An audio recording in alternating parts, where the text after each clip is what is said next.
The era of economic surrender has come to an end. It's come to an end. We have surrendered as a country to outside interest. The era of economic victory for our country has just begun. We didn't just offshore our jobs. We offshored a big, big part of the American dream. We enriched foreign countries at the expense of our own country, the great United States of America. But those days are over. You know, I'll tell you, the fear has been that China is going to turn into the United States of America, what we once were, and we're on our way to becoming France.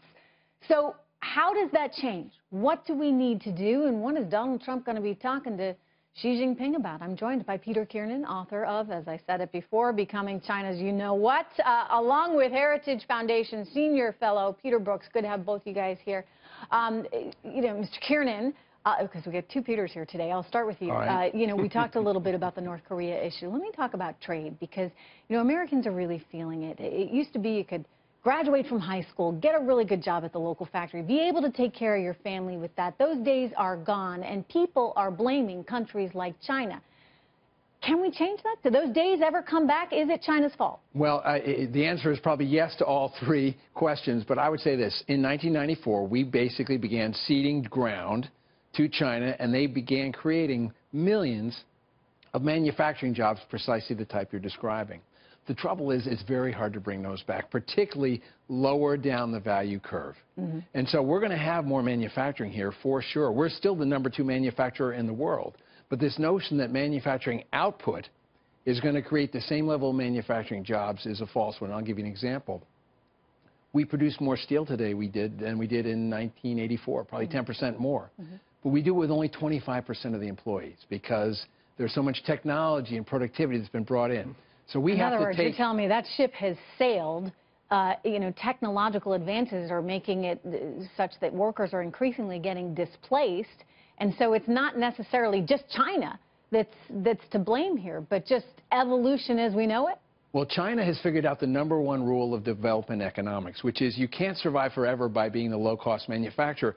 So there are many other countries that are manufacturing cheaper than China today, where wage rates are well below China. And China is trying to move up the curve, yes, by stealing some of our intellectual property, and also by saying to people, come partner with us, and let's build more effective and more powerful. So, Peter Brookes, as we try and deal with this brave new world that we're living in, where China is increasingly getting ahead, you know, there's been a lot of things thrown out there as potential solutions to helping our domestic economy. One of them, of course, is the tax on any imports coming in. Do you think that's a worthwhile policy to pursue?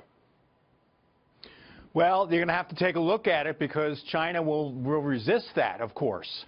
I think the president has to have a very matter-of-fact conversation with President Xi about trade. I mean, as we were talking about the challenges of bringing back some manufacturing jobs, we can do better. Let me just, Peter, you know, so what? Okay, fine, he resists it. I'm asking, you know, selfishly, for our economy, is it the right thing to be doing? Is it the best thing? What do you say, Peter? Well, here's what I think. I think what we want to do is try and build some sort of détente. If we have a relationship, these are two men who will understand each other. Why do I say that? Donald Trump wants to build a wall. He's talking to a man from a country that spent 2,000 years building a wall. Okay, China, they understand one another. They're both deal men. In fact, President Xi is probably the most capitalist-sensitive president we've had in China in a long time. And these so what is it that we offer? What can we do I mean, what's the goal here? To say, look, it's not okay that you guys are slapping off on big tariffs onto our goods that are coming into China. We're going to turn around and do the exact same thing. And what's the goal here? I think there has to be some very tough talk of the type we have not had for a very long time with China. Why haven't we had that, Peter? You know, look back when I was a boy. Peter, you look much younger, and you're much younger. But when I was a boy, we had the smartest minds in our country focused on every twist and turn of the Soviet Union. We had Henry Kissinger, George F. Kennan, we have Zbigniew Brzezinski, all watching Russia, who, for the last 4 years, has been watching every twist and turn of China for the United States. Who's that person in the Obama administration on point?